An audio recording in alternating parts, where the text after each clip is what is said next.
To the extent that Elon Musk has put literally any thought into the launching of his new third party, that thought appears to have been how to make it even more explicitly racist and authoritarian than the Republican Party.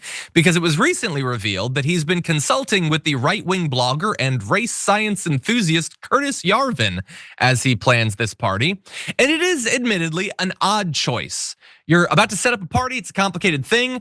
Mr. Yarvin is not an expert on the mechanics of creating third parties or on the strategies and intricacies of running third party campaigns, choosing candidates, knowing where to allocate your money. He doesn't know anything about that. He's more of like a right-wing philosopher or whatever. And so I don't expect that you'll be familiar with him. There's no reason you should be. I wish no one was, but unfortunately he's influential. He's meeting with the world's richest man. And so the New York Times did a profile of some of the lowlights. He is one of the most influential thinkers of the so-called tech right, where he has attracted attention of his oft-expressed distaste for traditional American democracy.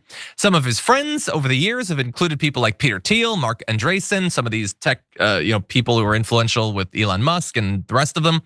Vice President J.D. Vance has cited his writing, so this will be an indictment not just of Elon Musk, but of Vance as well. So what does Yarvin stand for? Well, he's perhaps best known for arguing provocatively that American democracy has been exhausted and that the country would be better off being run by what he calls a CEO, essentially a dictator. This would not be a person that is popularly elected. This would be an elite that is chosen to rule over us. He's, by the way, disagreed with Musk.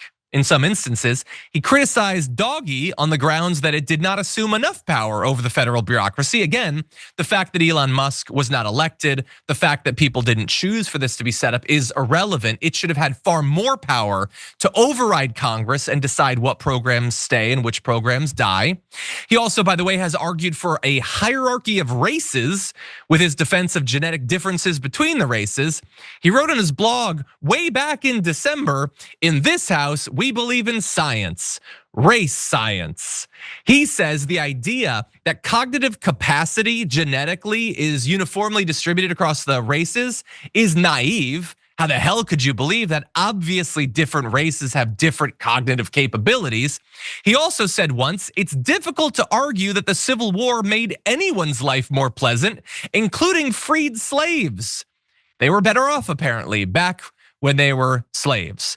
And so this is the guy that Musk is talking to. Now, we don't know if he's gonna have any formal role in the party or if the party will actually ever happen, but it's a strange person to meet with your limited time as a guy who's supposed to be the CEO of so many different companies. What do you think, Shuster?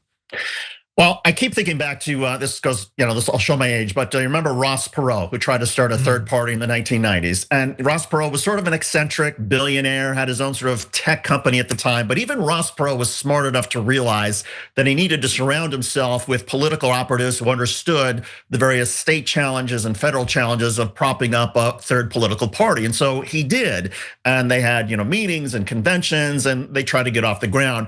I'm surprised that Elon Musk hasn't realized there are things that he doesn't know, and therefore maybe he should be surrounding himself with people who actually know about politics and political organizations, as opposed to these screwballs. I mean, Elon Musk has a habit, and I suppose this is the case with a lot of billionaires, of attracting some weird people with far extreme ideas.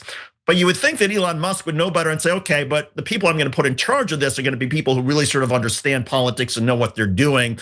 And I'm gonna separate myself from the crazies, the extremists. And I do think, to be honest, John, I do think a third political party in the United States could be successful if it was focused on economic populism. The one thing where the far right, and I think progressives are united, is that there's too much corporate influence over our politics, there's too much corruption in government. If that was the guiding principle, then I think a third party could get off the ground.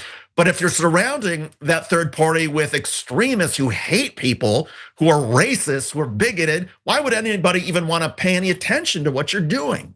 Yeah, well, I think there's actually good potential explanations to a lot of the very reasonable concerns that you just raised. It's that Elon Musk has wrapped himself in a titanium shell of not having to understand his own ignorance, the areas that he doesn't know things. He's never had to take stock of the fact that most Americans don't agree with him. The idea that he pitched the American Party is, this is for everyone, this is for the middle, not the extremists on either side. This is for regular people, regular people who obsess about obscure philosophies of racial hierarchies and stuff. No, Elon Musk is terminally online and thinks, well, I'm online and everybody tells me that I'm great. This must be what everyone thinks, but this is not what everyone thinks. Very few people, thankfully, think this sort of stuff. And so he's not inclined to surround himself with regular people. He never has, but also it would be very difficult for him to do that because, which regular person wants to affiliate themselves with Elon Musk knowing that that is likely going to be a death sentence for you from the point of view of MAGA? Like Donald Trump.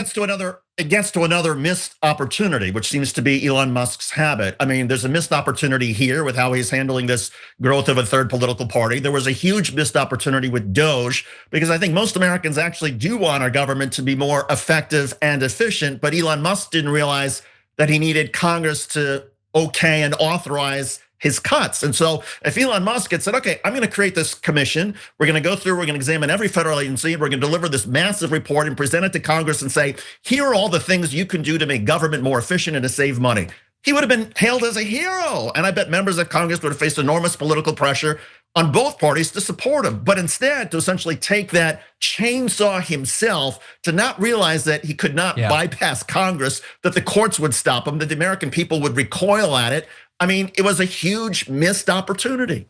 Yeah, look, the issue is that he is very, very confident, despite the fact that he's incredibly ignorant and very mediocre. And that's not a good combination. You don't have to know everything, especially if you have billions of dollars. You can paper over all that by bringing in the right people, but he doesn't think that he needs to. And by the way, even no matter what party he comes up with, it's gonna run up against the same issues that every third party has with the structure of how American elections are run. But you know what he could do, and maybe make himself a hero in the way that you described there, put $2 billion into switching America over to ranked choice voting. To give third parties a chance. And then your third party, no matter how ridiculous it is, might have a chance. But until that, it's probably just gonna take votes away from Republicans. But again, in the same way that he doesn't understand that Congress needs to okay the cuts, he may literally not even understand how third parties act as spoilers in our system. I don't know. It's hard to believe, but I think he's very dumb. But here's another alternative. Name the party for now and food, hunger, poverty, or end poverty party. So in other words, take some of your billions, feed tens of millions of people who are starving and kids, buy everybody's goodwill by saying, we're never gonna have hunger again in America. We're not gonna have homelessness again in America. And I'm gonna spend some of my billions of dollars to make sure of that. And then you create such goodwill that then people follow you into, okay, now we're gonna create this political party that reflects my values of ending poverty and ending hunger. And oh, by the way, we're gonna try to get rid of the major political parties. But he's so selfish, and I think even greedy, that the idea that he would take any of his own money to solve some of the problems that exist in our communities is beyond him. I agree, and in fact, we're going to stick on this until the end of the hour, because I think you raise a good point. I mean, I think there's a case to be made that if he had even the seed inside of him to ever do the thing that you just sketched out, he probably would not have ended up where he is. It's so alien to the way that he thinks, and it's always struck me as such a strange thing that he has, against all odds, more money than anyone has ever had, and maybe tied with Trump, he has the second greatest hunger to be popular and liked, and for people to think they're smart and strong and funny and awesome. And you would think that those two things could connect in some way, that you could use that money. Like you said, he could cure American hunger. And think about it, even if you don't do it from a point of view of empathy or compassion, like I might. If you gave me $100 billion, I'd cure hunger, and I'd do it because I don't want people to be hungry. I'm not even saying Elon Musk has to do that. Elon Musk could do it because from his point of view, he likes trolling people. Think about how much it would bother me if Elon Musk was responsible for hunger being a thing of the past.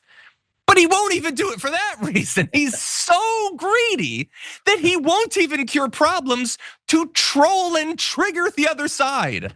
He won't do it. He could cure a problem like that every month for 2 years or whatever. And then he could sponsor an amendment to the Constitution to allow him to become president, and everybody would vote for it because he would be a real life superhero.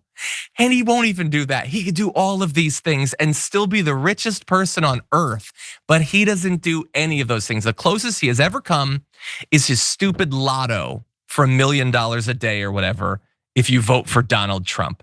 That's the closest he's come to actually helping fix people's problems. And even that was rigged. He wasn't even actually giving the money to regular people. So I don't know. He doesn't seem to have it in him, Schuster. Any final thoughts about Musk and his party? You're spot on. I mean, everything for him, you would think everything for him is transactional, but he's not even smart enough to realize the transactional benefit of making people happy and impressed with how he spent his money.